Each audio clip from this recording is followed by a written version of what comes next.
Okay, let's see.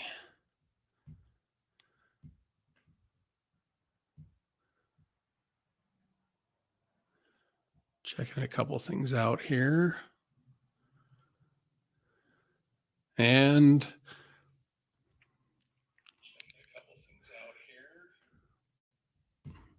looks like it's working. All right. Welcome to Preparing for Prosperity. I am AJ Harrison, and this is the first ever. Oh, hold on a second. All right. Welcome to Preparing for Prosperity. I am AJ Harrison, and this is the first. All right. Now that's muted. Just wait a second here and.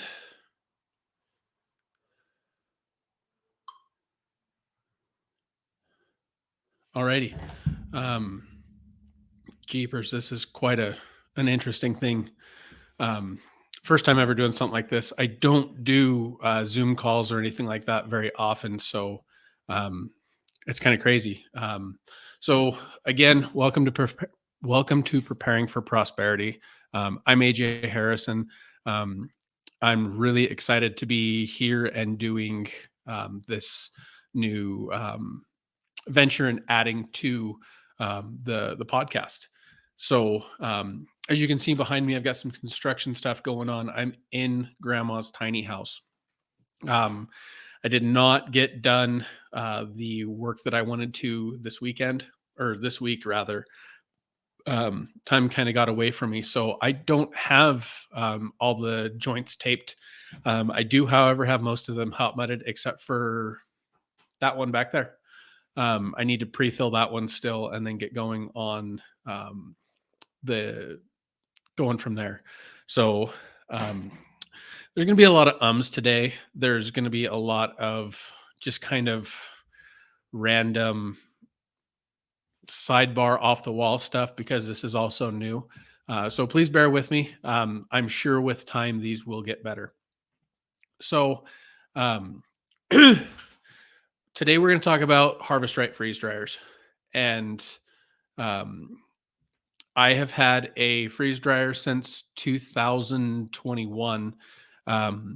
We got it ours in about February, right when it was 12 to 14 weeks to order one. And I actually called Harvest Right and was like, "Hey, what can we do about this lead time? What can we do about? Is there any other way to source one from a supplier or anything like that?" And they happen to have one available about 20 miles away from their location at a place called Sappho Survival. So I gave the owner Isaiah a phone call down there, and he happened to have a large on the shelf. It's a white one. I wasn't too keen on white. I really wanted stainless. We bought it. A lot of the reason we bought it was for our catering company, for leftovers, for freeze drying strawberries for cakes, just a whole bunch of different things. I felt like it would be really cool to have with the creativity, and we had a bakery at that point in time. So another cool, kind of thing to have. Plus, I always wanted one, and when the business owns it, I get to play with it in the free time that it's not being used. So that's um, that was great justification for it. I'd wanted one for about 10 years prior to, but I just could not. I couldn't afford it, and I couldn't justify spending the money on it. I've done dehydrating, a lot of freezing, but I had never done any canning before that point either. So yeah, so that's kind of my journey to the freeze dryer. I was able to actually have it within 2 days of committing to buying it. They were able to put it on a truck and freight it up here for about $150. And so it was pretty easy to move right into, now I have this thing. What am I going to do? The first thing that I want to touch on when it comes to the freeze dryer and the basics is um, they pull a lot of power. They don't pull all the power, but they pull a lot of power.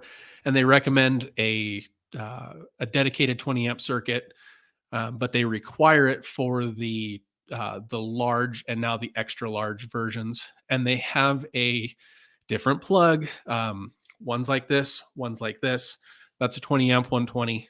It's not 240, and you do have to have a special plug for it. And they do have the information when you purchase it that that's what you need. And it says right on their website. And you would not believe how many people are too ignorant to figure out that they need that. And then they get on Facebook and they get on the other groups and they're like, well, I can't use my new toy because I don't have this and blah, blah, blah. And it's like, well, that's your own dumb fault.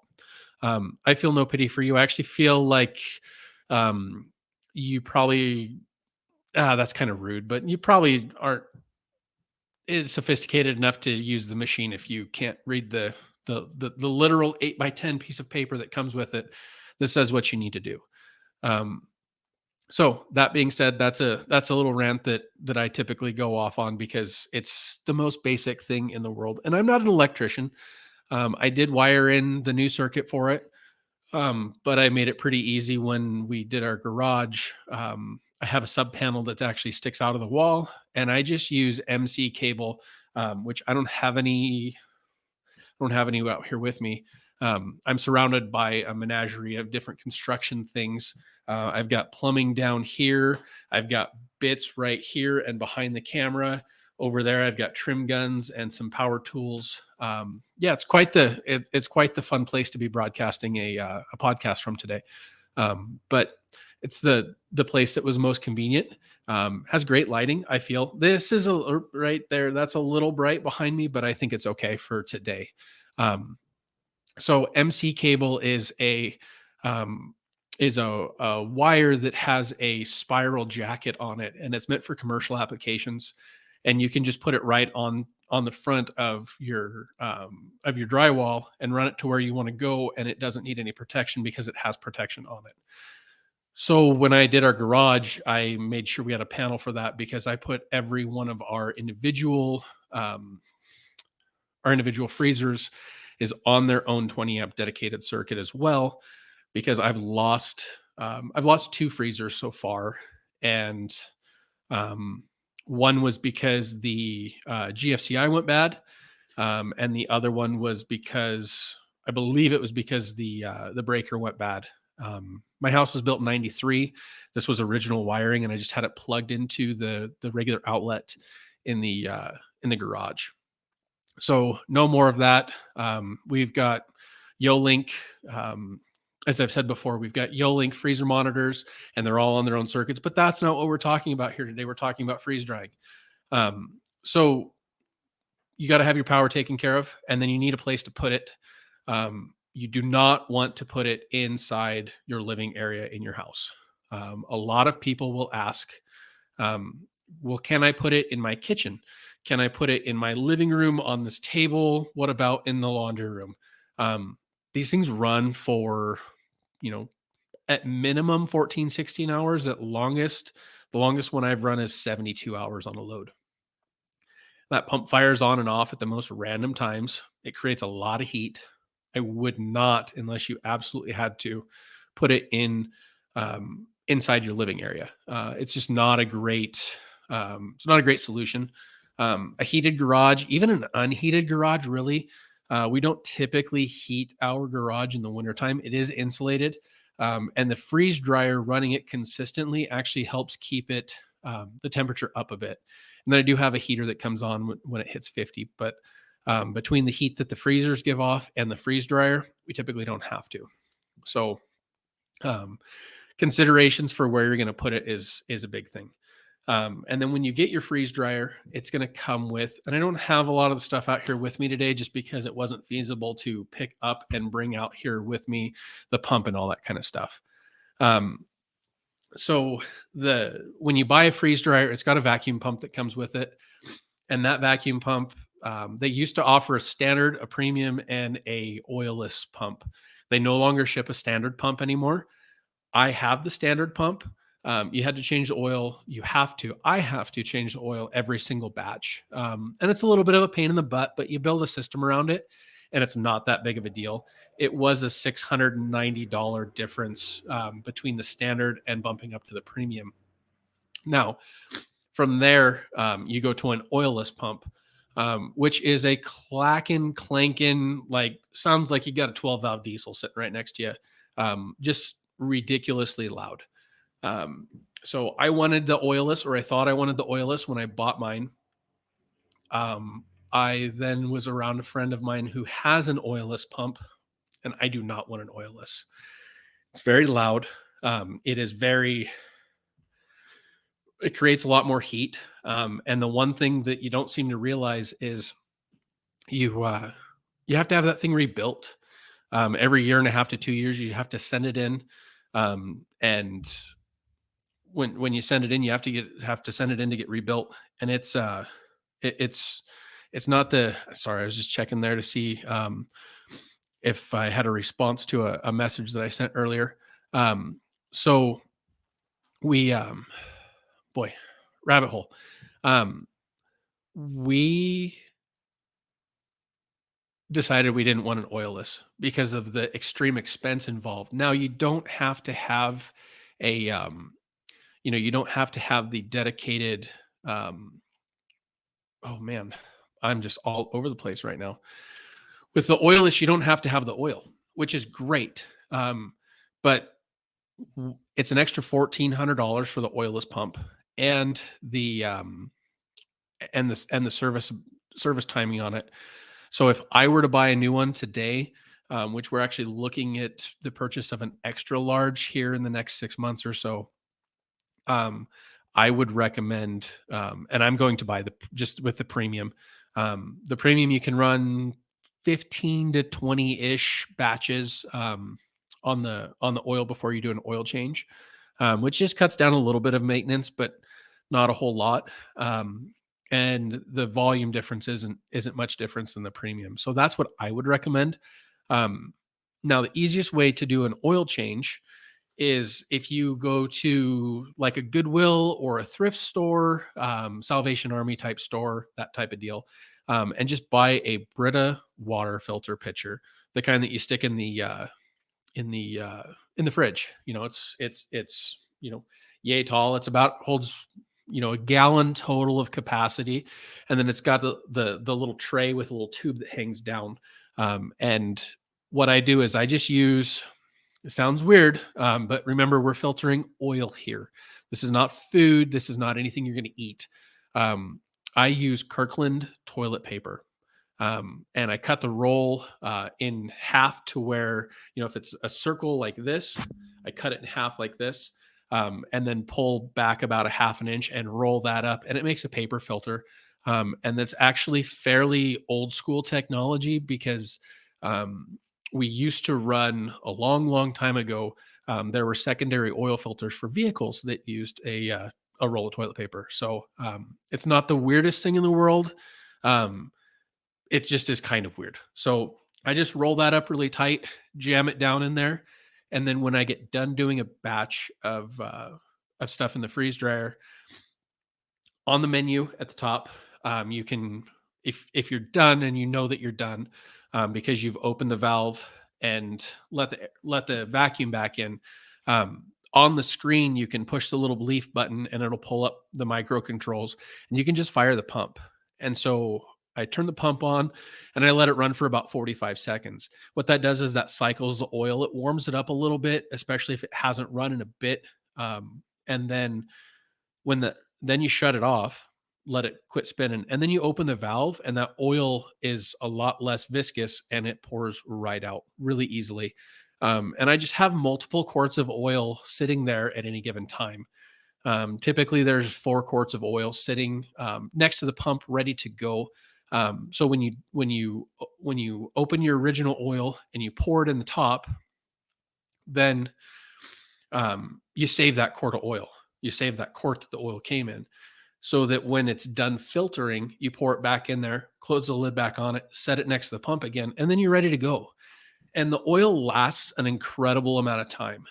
You do lose some oil the initial time that you set up a new filter, but I'm running 25, 30 plus batches, depending on what I'm running, with that same filter that I've just made. So Um, so you lose a little bit upon the initial, like, it's going to, the material is going to take some up, but you don't really lose that much. And so you just continue to reuse that oil, because it's filtered, and you're not going to get to the point of it breaking down. I've never actually had oil that I needed to throw away because it was quote unquote worn out. I've had oil that I needed to throw away because I didn't filter it and it had moisture in it, and that moisture molded and went funky. And I was like, oil's pretty cheap. We throw this away. We go Tractor Supply, Murdoch's, anywhere like that, and buy more oil. And I think it's somewhere around $9 or $10 a gallon, not a gallon, $9 or $10 a quart, here locally. Um, so that's how I handle oil changes, and it works pretty good. And you can even have multiple filters set up depending on what you're doing. One's typically enough. I like to have two, just because if one's not completely finished, or you're shortchanging batches or something like that, it makes it easier.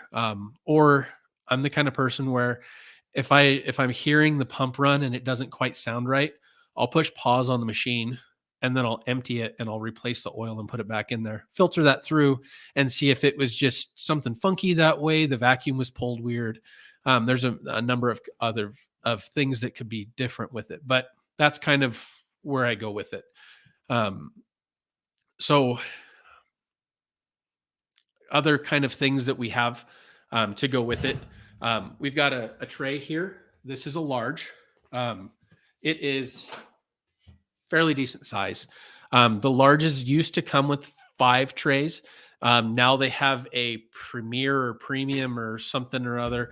They added a tray to it. They did nothing to the freeze dryer. Reach down here.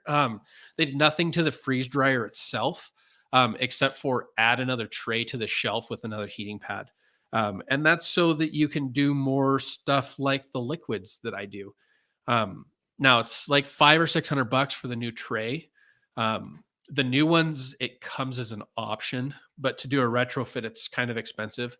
And then I got to buy 2 more trays, not just one, because I run 2 sets of trays. And that's a thing that if you're going to invest the money in a freeze dryer, a set of extra trays is $100 or so, depending on what size you have.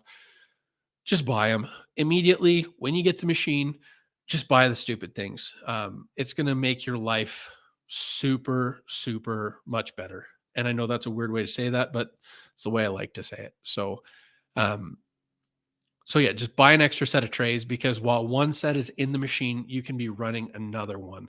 And I actually think it would be a good idea if you're going to try to keep it running constantly and consistently. Depending on what you're running, 3 sets of trays is a pretty good idea. Now, another thing that they have is these silicone mats. And they're perfectly sized for whatever size tray you order them for the tray. They come in the same package as, and I haven't checked on these ones yet, but they come either 5 to a pack for the large, or 4 to a pack for the medium, or 3 for the small. Now, with the new ones, I'm sure they have, a 6-pack and a 5-pack and a 4-pack. But I don't know. I haven't done that much research on it. These are nice. They're a nicety. They're not a necessity. What I do is I take these and I take parchment paper. And this right here on the large is like less than 9 inches. So I use 18-inch parchment paper for our catering company. And so that's how we buy our parchment paper. And I just trace around it and cut it out and make ones out of parchment paper. And for a lot of your stickier stuff, especially candies, the mats work great. What it doesn't work great for is liquids. I would not recommend using them for a liquid at all, because the liquid's going to go underneath when it either thaws or whatever, and it's going to just cause a mess. It doesn't dry right, makes a mess. Totally 10 out of 10 would not recommend. The thing that it's awful handy for is for fruits as well. We do a lot of apples, a lot of bananas, and that's where the parchment paper ones come through. because you put the silicone one down first, and then I put a row of bananas, and we just cut them into medallions. We don't cut them lengthwise or anything like that. If you cut them into medallions, they take the less space, and you just stack them in there. And I put them touching because they're one thing that doesn't really grow. Candies, a lot of stuff will actually grow and take up more space, and so you've got to watch. And as you learn, you'll kind of figure stuff out. Um, so let's see. Um, and looks like I just got distracted here. Um, Howdy Blue, Diamond Bill. I think I might have met you at Exit and Build, but I'm not 100% certain. But thank you for being here. Um, let's see. So I layer a layer of the bananas, and then I do a layer of parchment paper, and I actually layer our bananas 4 layers deep when we do it, because I've got the height. Now in the new ones, if you do, awesome, man. I'm pretty sure I can't see your picture. It's fairly small on there, Bill, but I thought for certain by looking at you. So so it's going to take me a second to get back here, man. This is a hoot. Um, so when the new ones that have the extra trays, there's this same overall space. They've just shortened the amount of area in the top, so you can't squeeze in those 4 layers. You can't really exceed the height of that tray. So so that's kind of one of the pros and cons that you have to weigh. But I love using the parchment paper for that, and you can actually reuse the parchment paper if you want to. I followed when I first got going, Retired at 40 on YouTube, and the guy is an absolute resource. He's uh, to be able to just play with freeze dryers and make content all day. I mean, that's fantastic. And I know that's not all he does, but the guy's phenomenal, and I've recreated a lot of things that he's done. So speaking of Retired at 40, this is the next thing that I want to talk about. Whoops, and I dropped it. Okay, so this guy right here is a tray spacer. And what happens is you take your tray, and when you want to do liquids, we've been doing the stock that I've talked about on the podcast. So you take your tray, and you've got this groove right here, and it latches on here. And it's not stuck by any means, but it doesn't move. It sits in the recess. And then the next tray sits right on top of there. And so we have in our freezer, we have a dedicated shelf for pre-freezing. And you really want to pre-freeze as much as you can with the freeze dryer. The freeze dryer is not an efficient way to freeze the objects. It does a fantastic job of taking it from that -10 down to the -60 to -90 that you're going to want, that you need it at for the freeze drying. But getting it from that initial kind of room temperature, even fridge temp, down to 0 is super expensive and uses a lot of the time that that you could be actually running a freeze drying process.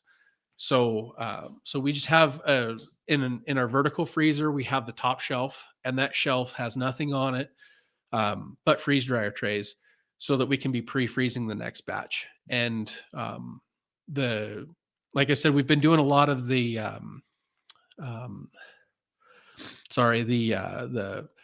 the bone broth, but before that, a lot of what the freeze dryer did for us was freeze drying eggs. And while we raise our own eggs and we do the pasture raised, pasture poultry, um, we move them around in the tractor and do all that kind of stuff. We also, I'm, we're preppers. We're making sure that we have enough food put away. And so, in doing that, when I see a good sale, we buy things from the store, and it's obviously marked that that's what that is. And we're always going to kind of gravitate to the higher quality stuff that we have. But when that come down to a pinch operation, or if something does happen and you're not trying to give everything away, That's a pretty easy thing to give to somebody, especially if they're going through a hard time. So, and there's nothing wrong with it. I mean, they're store bought eggs, but I was buying. There is 18 dozen eggs in a master case that we get at the chef store. And at one point in time, I was paying $7.99 for 18 dozen eggs. And so I was buying 10 cases, bringing them home, putting them in our commercial freezer, and just spending a bunch of time cracking, splitting eggs, and going from there. The nice thing about doing eggs is you don't have to have them perfectly scrambled if you're doing scrambled eggs, because when you freeze dry it, you're going to have to whirl it in a food processor or break it down some other way. So you're going to get that really nice emulsification. You just really need to make sure that all the yolks are broken, because unbroken yolks freeze dry differently than broken yolks. So those stackers are super handy. I'm actually 3D printing some here as soon as my new filament shows up. I've got a file off of Tinkercad. So we're going to give that a shot just because why not? And then the next thing that I wanted to talk about was when you're processing stuff coming out of the freeze dryer. Everybody gets the gallon bags from Harvest Right included in their freeze dryer. And they're great. They're nice. They're super heavy duty. You really have to watch that impulse sealer that comes with it, because you've got to make sure that it's turned up high enough. Otherwise, you're not going to get a good seal through that 7 mil bag. So, so those are fantastic, but you got to think portion size and what am I going to use this item for? And do I really want it in a gallon bag? Because those Harvest Right bags, we pack 5 dozen eggs in each one for storage, just because it's a nice round number, and they're still not overflowing. They're still fairly empty, sitting about that half full mark. So we have different size Mylar bags, and I forgot to grab those. Those are in the house, and so I'll have to go over those a different time. But I've started using. I'll go back to that in a second. I bought you get the Harvest Right bags, and then I've bought extra Harvest Right bags from some of the local places that sell them, and then I've bought bags on Amazon from XYZ distributor. They're all coming out of China anyway. So we've tried a bunch, and I've actually found a fantastic new supplier that I'm really enjoying. I found them. They're a sponsor of Living Free in Tennessee, and I've such down to earth people. I believe they're out of Tennessee. Discountmylarbags.com. These guys are like chef's kiss. The fantastic customer service. When I originally reached out, I was on the phone with a guy for like 45 minutes, just because I have all these different things that we want to do as far as candy, different size long-term storage. I needed to find specific packet sizes for the bone broth that we're wanting to do, as well as all the way up to like 5 gallon for storing rice and beans and all that kind of stuff. Fantastic customer service. They sent me a box of samples, not like a UPS flat rate. We're talking like, I think it was either a medium or a large flat rate box from the post office, filled with all sorts of different stuff, and not just one or two, like 5 or 6 of each size, so that we could actually try stuff. I could put stuff in it, try the impact sealer. Just great folks. Absolutely love them down there. And that's the only place that I'll purchase the O2 absorbers, as well as the Mylar bags anymore. Those guys rock. Their prices are spot on. A couple of the things that I looked at, I couldn't find them any cheaper. They're not a sponsor of mine. I would love it if eventually I got to the point of having enough of an audience to be deserving of a sponsor. But those guys they're fantastic. So we've got multiple different sizes that we use, as well as mason jars. And so everybody's situation is going to be different. Everybody's sizes requirements are going to be different. But discountmylarbags.com. Let's see. Let me put it in the chat here.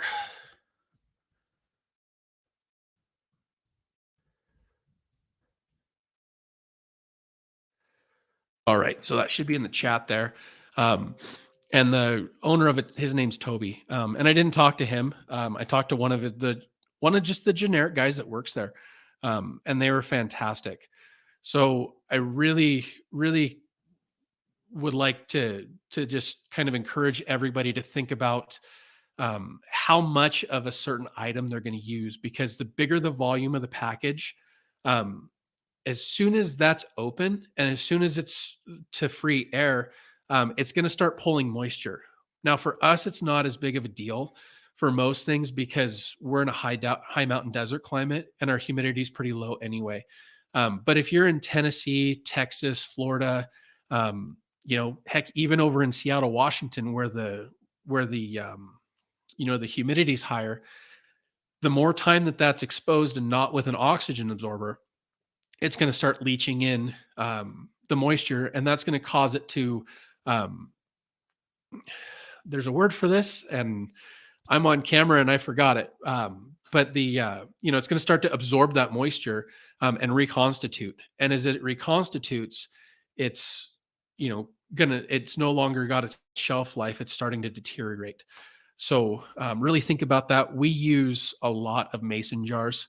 I've got stuff in half-gallon mason jars that I put in that I thoroughly regret putting them in half-gallon mason jars because we will never ever use that much.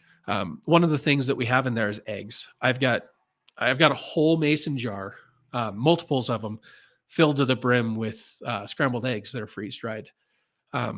And during the great egg shortage of last year, where everybody has their own idea of what's going on, um, we ended up utilizing a lot of our freeze dried eggs, and they were.